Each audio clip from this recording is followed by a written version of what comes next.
ನಮಸ್ಕಾರ. ನಿಮಗೊಂದು ವಿಡಿಯೋ ತೋರಿಸ್ತಾ ಇದ್ದೀವಿ. ಇದರಲ್ಲಿ ಕಚೇರಿ, ಇದು ಒಂದು ಸರ್ಕಾರಿ ಕಚೇರಿ. ಇಲ್ಲಿ ಎಲ್ಲರೂ ಕೂಡ ನಿಂತ್ಕೊಂಡು ಕೆಲಸ ಮಾಡ್ತಾ ಇದ್ದಾರೆ. ಯಾಕೆ ಅಂತ ನಿಮ್ಗೆ ಅನಿಸ್ತಾ ಇರ್ಬೋದು.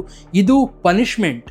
ಹೌದು, ಇದು ಉತ್ತರ ಪ್ರದೇಶದ ನೋಯ್ಡಾದಲ್ಲಿರುವಂಥ ನೋಯ್ಡಾ ಪ್ರಾಧಿಕಾರದ ಕಚೇರಿ. ಇಲ್ಲಿ ಇದರ CEO ಲೋಕೇಶ್ ಅವರು ಎಲ್ಲ ಸಿಬ್ಬಂದಿಗಳಿಗೆ 30 ನಿಮಿಷ ನಿಂತುಕೊಂಡು ಕೆಲಸ ಮಾಡಬೇಕು ಅಂತೇಳಿ ಒಂದು ಶಿಕ್ಷೆಯನ್ನು ವಿಧಿಸಿದ್ದಾರೆ. ಅದಕ್ಕೆ ಮುಖ್ಯ ಕಾರಣ ಏನಂತ ಹೇಳಿದ್ರೆ, ಇಲ್ಲಿ ಸಾಕಷ್ಟು ಮಂದಿ ಜನ ಬರ್ತಾರೆ ಬೇರೆ ಬೇರೆ ಕೆಲಸಗಳಿಗಾಗಿ. ಒಬ್ಬರು ಹಿರಿಯರು ಬಂದಿದ್ರು. ಆ ಹಿರಿಯರು ಸುಮಾರು 1 ಗಂಟೆ ನಿಂತರೂ ಕೂಡ ಅವರ ಕೆಲಸ ಆಗಿರಲಿಲ್ಲ. ಇದನ್ನು CEO ಲೋಕೇಶ್ ಅವರು ತಮ್ಮ CCTVಯಲ್ಲಿ ನೋಡಿದಾಗ ಆ ಹಿರಿಯರು 1 ಗಂಟೆ ನಿಂತಿದ್ದು ಅವರ ಕಣ್ಣಿಗೆ ಬಿದ್ದಿದೆ. ತುಂಬ ಬೇಸರವಾಗಿದೆ, ಅವರಿಗೆ ಕೋಪವೂ ಬಂದಿದೆ. ಅವರು ತಕ್ಷಣ ತಮ್ಮ ಕಚೇರಿಯಲ್ಲಿರುವಂಥ ಎಲ್ಲ ಸಿಬ್ಬಂದಿಗಳು ಅರ್ಧ ಗಂಟೆ ನಿಂತು ಕೆಲಸ ಮಾಡಬೇಕು, ಹಾಗೆ ನಿಂತು ಕೆಲಸ ಮಾಡಿದರೆ ಮಾತ್ರ ಅವರಿಗೆ ಬುದ್ಧಿ ಬರುತ್ತೆ, ಹಿರಿಯ ನಾಗರಿಕರ ಕಷ್ಟ ಅರಿವಾಗತ್ತೆ ಎನ್ನುವಂಥ ಒಂದು ಶಿಕ್ಷೆಯನ್ನು ಕೊಟ್ಟಿದ್ದಾರೆ.